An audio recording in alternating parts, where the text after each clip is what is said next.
Actually, apparently Dylan Drowing's still out here. I guess he didn't use his fast prepare. Yeah.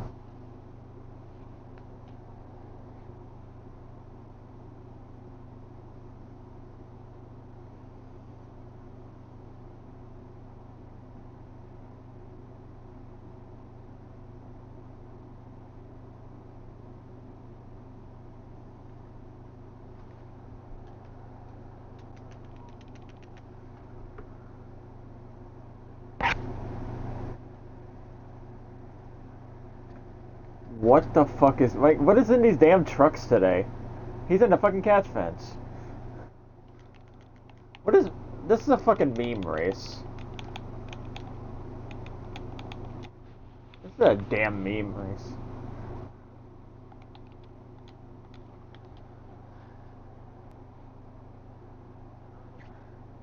Okay, I gotta get ready to do this OMA race, but I'll kind of keep an eye on it. I'll transfer in and out because I can do both.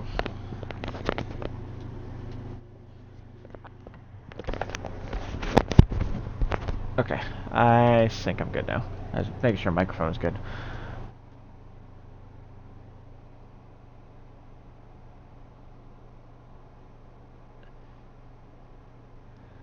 Hang on. I can bear it here. Let me see if turning up works.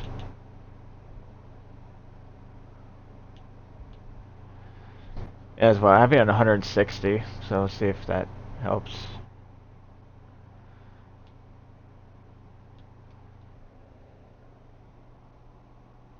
Okay, I lost what the race name really is because I lost the channel. Hang on. There it is. I was not very prepared today. But welcome everyone to VHS race number 3 at Richmond. As is tradition this season, we've all had the meme race names besides the Daytona race. But this race has been labeled Virginia is for lots of beef 125. They do have a lot of beef in Virginia, I think. Actual beef and then maybe some on-track beef as well. Yeah, yeah. I mean, it is Richmond. It's a short track that has produced pretty good racing over the last few seasons across the OMA, and I'm expecting more of that tonight. I definitely agree with that. We seen last season, we had Caleb Buckner and Parker Ness in the playoffs, as we'll call them, championship, like closing up the championship round. Seen having an epic battle there with Caleb Buckner coming on top after we saw Parker Ness have a lag moment with, don't remember who it was exactly, but he had a very good boost of speed through the corner because of it.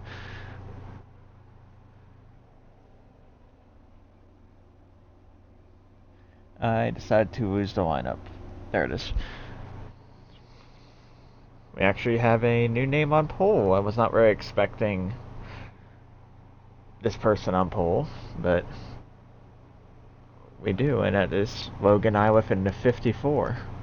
Yeah, I am kind of surprised by that too, but we've seen him kind of randomly show up sometimes and show some speed. He's won a VRC Clash before. He's won in VHS before, and he's running for, I believe, Team Boogies, who won last night in the Truck Series with team owner Mark Boog holding off Jayden Halferty. So I think that's a positive sign here for the Toyota camp, and I'll be interested to see what the rest of the field can do tonight. You got Tim Moore in the mix as well. We'll see what he can do tonight, but I'm really curious to see how this race shakes out. So I don't see him on the starting lineup yet. I don't know if He that's... is on the like the graph. It shows he was 15th fastest, so maybe they forgot him. But I'm assuming he's racing, but we shall see. Yeah, maybe just a typo there. Right now there's just 21 cars running. Could be more, we'll see.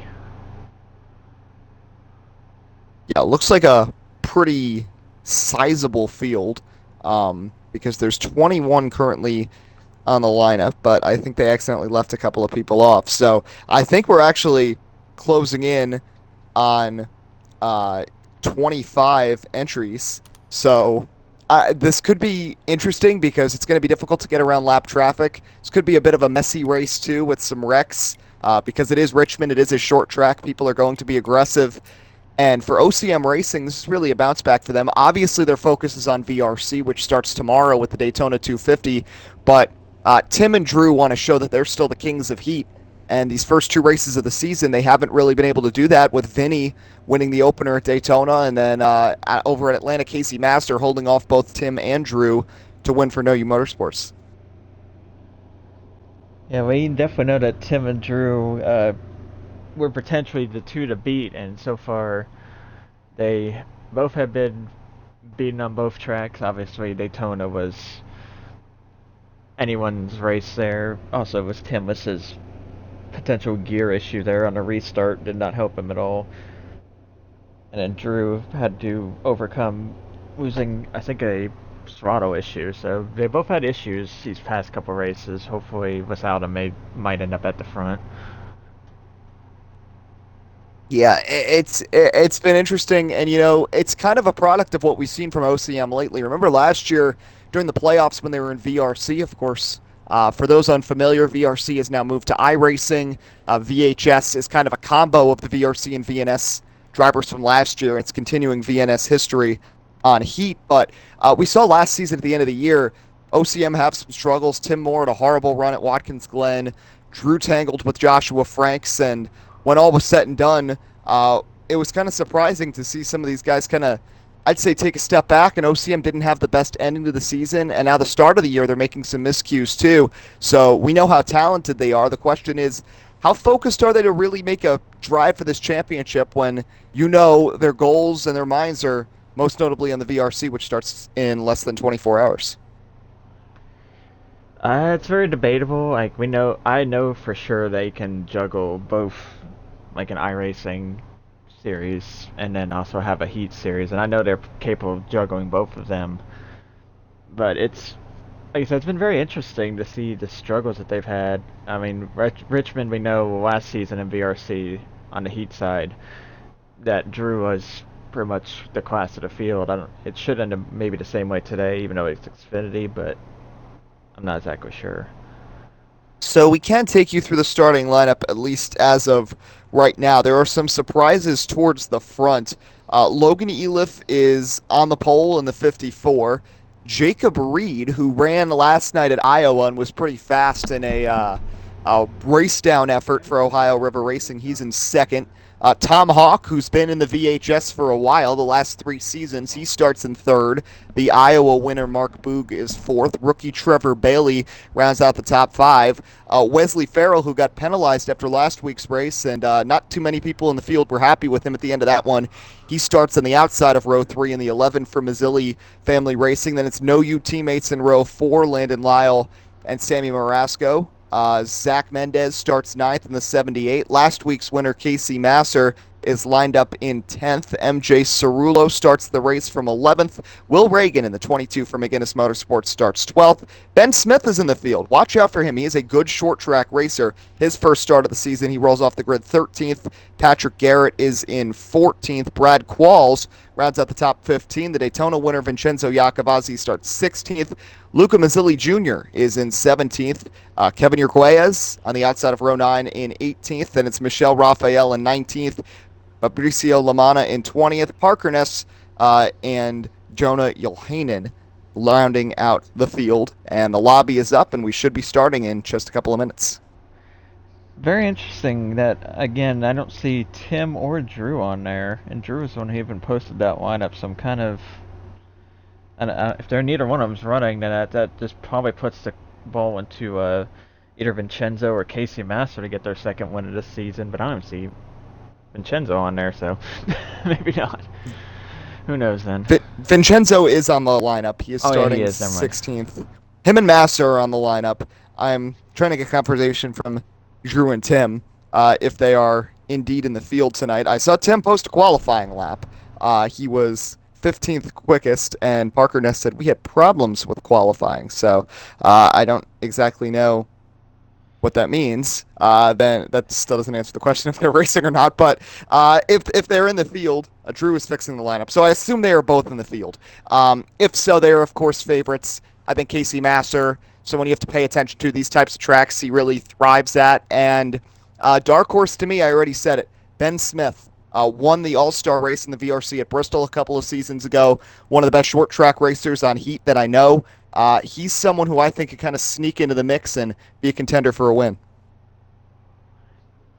I definitely agree with that. We already know Mark Boog has a lot of speed no matter where he runs, as long as the lag issues stay away for him. Wesley Farrell, we know he's good. He just doesn't make the best decisions all the time, but we know he's fast. Zachary Mendez, he's been somewhat showing up more in his short tracks here recently. We know him more for road courses, but he's been getting there. Obviously, Logan Iwip as well. There's a lot of good names in here that you could say win, and it's like, maybe I'm not surprised, maybe I am. Who knows? Yeah, I don't know. I don't know how it's going to work out. It's going to be interesting, but I think this is going to be an interesting race. Now, last year at Richmond, it came down to a battle between the two drivers who ended up battling all the way to the end in the VHS for the championship. It was Parker Ness and Caleb Buckner who battled it out throughout the end of that race, and it was a fun finish between the two with Ness trying to catch Buckner at the end of that one, and he got close. He sent it in on the final lap and just wasn't able to get by Buckner, who ended up going on to win the race and win the second most races of any driver in VHS history and grab the championship for No U Motorsports. Now, obviously, with Moore and Jua and Master and Yakovazi dropping down, it's a little bit more hotly contested this year, but we know Buckner has speed here as well, and Toyota overall has looked pretty impressive to start the year. Yes, I agree. Sorry about the dog.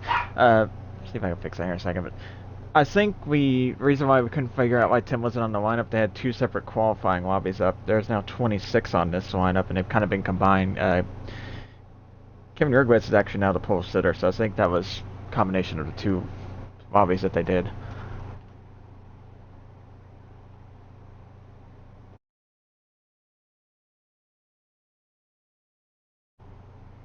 Okay, that should be better. But now we'll go through this lineup one more time here. Like I said, Kevin Yergwitz now has the pole after, I believe, the second lobby of qualifying finished. Logan Ive gets bumped back to second, still a very good starting spot for him. Parker Ness third, Trevor Bailey fourth, Jacob Reed fifth, Tim Moore up to sixth. Not particularly a spot you think Tim would start. You think maybe third, like a second or third. But six is pretty respectable. Tom Hawk seventh, Mark Boog eighth. There's two Trevor Baileys.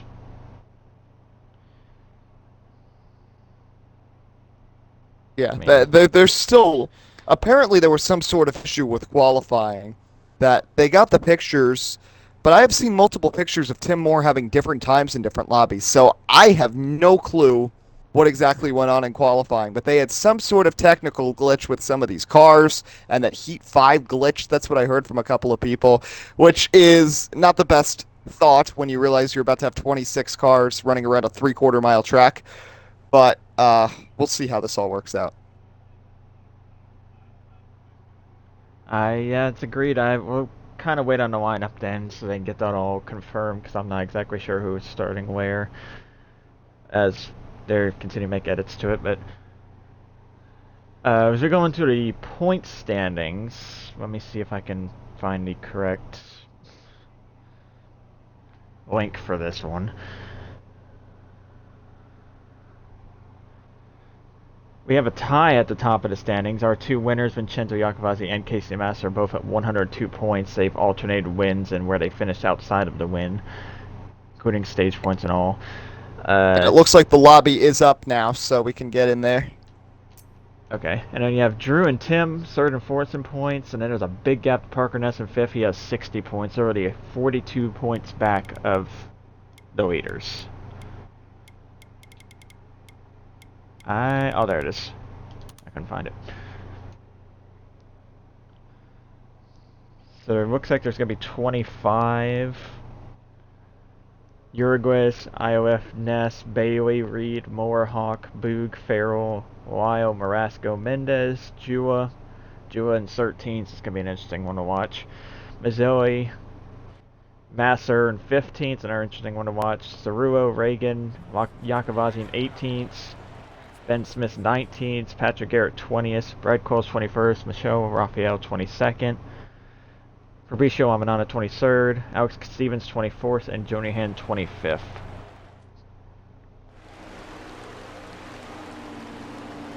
So we're going to see if we can find the one car here. There he is.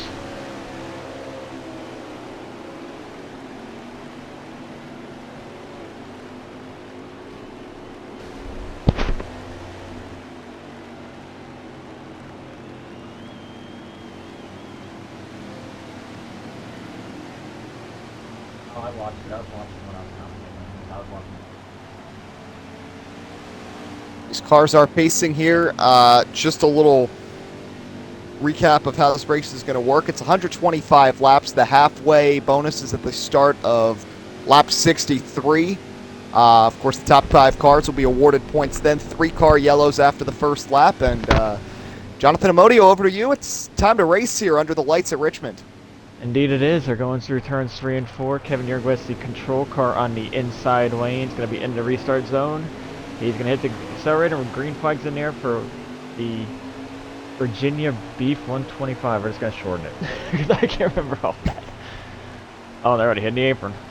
Back there is Kevin Yergwitz gets a very good jump.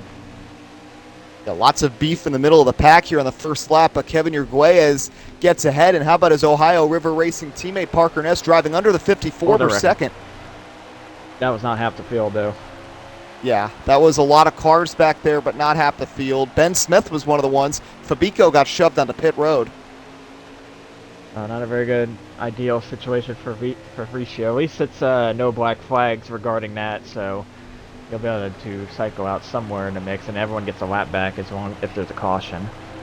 Looks like Drew Jewell was part of that mix too, because he is way back there now. Fitting that Parker Ness is already up to second. I guess we commented that he finished second last time here as well. We know he's going to be a strong contender. And Ohio River Racing in general 1-2 already. So the 94 of Buckner, who won this race last season, not in the field, so that is definitely something of note. So the car that Ness couldn't pass last year, not in this field, but the question is when Tim and Drew eventually get up there, what will Parker have for them? But right now, Kevin Yergwitz, who won the Clash in the VRC at Rhoda and C before the server outage, which led to the switch to iRacing, looking good here, trying to hang on to a little bit of a gap over his ORR teammate. Indeed, it's kind of top 4 have kind of broken away a little bit. You have Kevin Yergwitz, you have Parker Ness, Logan Iliff, and Jacob Reed. So 3 of the top 4 Ohio River Racing cars. And not very sure who that black car is in the 5th spot exactly yet. That's Trevor Bailey, who just kind of moved Tom Hawk up the track, which now has Tom Hawk in a situation where he's getting choo-choo trained on the inside. Tim Moore's going to pass him for 6th. And now here goes Mark Boog for 7th. So Tom Hawk gets moved out of the groove and loses 3 spots in about 20 seconds. That's all it takes, especially at Richmond where the bottom lane is more preferred. At least on the newer tires, once you get into a longer run, you can kind of move up a little bit, arc at a corner off to get more speed. But the shorter way is the faster way, especially on the new tires. And now he's getting passed on the top side. He just lost 2 more spots. Lyle and Wesley Farrell both went around him. So Hawk has now fallen to 10th, and now he's in a battle with, it looks like the 76 of Casey Master, who's running like that old Bobby Labonte Interstate Batteries type of scheme on a Hunt Brothers car, and he's going to move into 10th. So Hawk, who started this race from the outside of row 2, has now fallen to 11th. And not the ideal start you want, especially at a short track where the longer you go, the harder it is to pass, especially with no adjustments where everyone's basically equal at the very start.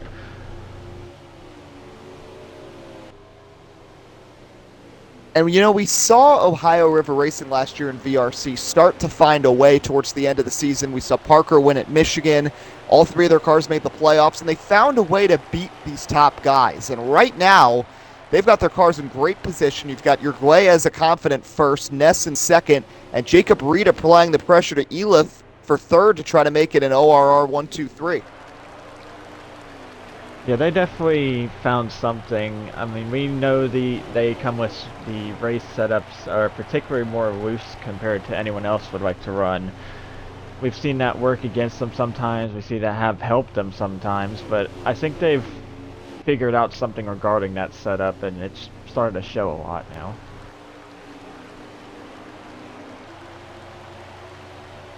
So they still trying to find a way. Now what's going to be interesting here is once they catch lap traffic, because again, there are 26 cars on the track at Richmond. I don't think we've run a race before here at Richmond in any OMA series with this many cars. There was about 20 in both VRC and VNS last year. So this is a completely different dynamic. Right now, the back of the field just entered 1 and 2, and now Uruguayas comes towards 1 and 2. So in about 4 or 5 laps, we're going to start at least thinking about lap traffic.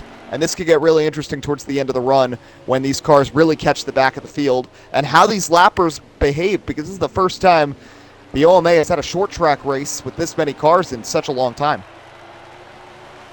Yeah, any kind of lap traffic's particularly interesting, considering we sometimes don't get to see it, especially at the super speedways, maybe a bigger track. You won't get to see it before the stage break or a caution, but with Richmond, it's going to be very interesting because I know that Parker Ness probably has a better long-run car. We've seen that last season, especially after he put in setups that he was able to keep up with Buckner, maybe almost run him down at the end. Almost a wreck going through turn 3. Tom Hawk got shoved all the way down the track. Now more contact across the front stretch. Zach Mendez got hit by Brad Qualls. They are now 4 wide going into turn 1. The 83 goes up into the wall. So it's just chaos here as they race through 1 and 2. This is the second half of the pack around, I'd say, about 12th, 13th place right now. Yeah, now you can see, I popped over to them real quick. You can see a group of like 5 cars here. And I'd recommend they try to get organized fast, or else they're going to have a specific 1 car right behind them as well. Oh, and 1 car just hit the wall hard. That's the 13 of Patrick Garrett, who just lost a ton of track position, and now is in this mix as well.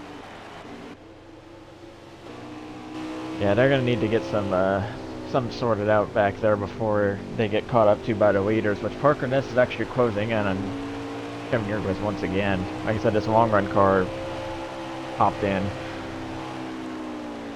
Yeah, we saw races last year where Uruguayas in the VRC was fast off the start. He won a couple of poles, but didn't have that long run pace. He's got good qualifying speed.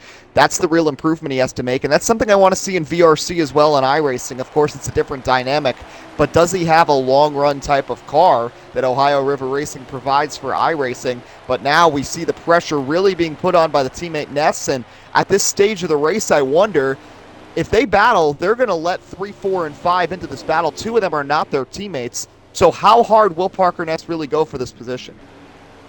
I wouldn't see anything too major. We probably till they maybe get to lap traffic potentially. I don't see the need to try anything right now. You still got like 42 laps to go at the moment. So I think it's just kind of riding and waiting and see what's going to happen.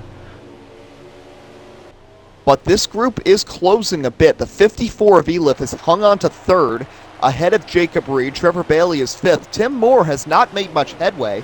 Probably is going to need some adjustments. He is back in 7th. He lost a spot to Wesley Farrell, and they're a solid 2 seconds back at the top 5, who are now separated by about 2 seconds themselves. And again, still clean racetrack right now ahead of Uruguay as he comes through 4, and the back of the lead lap is just entering turn 1 as he hits the start-finish line. So we are at lap 23 right now. I guess around lap 30 at the pace they're running is when they may first start to encounter lap traffic. But right now, the field hasn't spread out all that much. A lot of cars are still very tightly packed together. Yeah, there's a specific, like, you see a specific set of groups. We obviously have the top 5 who are about roughly the same pace as one another. Then we have Farrell and Moore back there who know we have speed, to probably need a couple adjustments, and then there's everyone else that had either had an incident or just really needs adjustments very badly.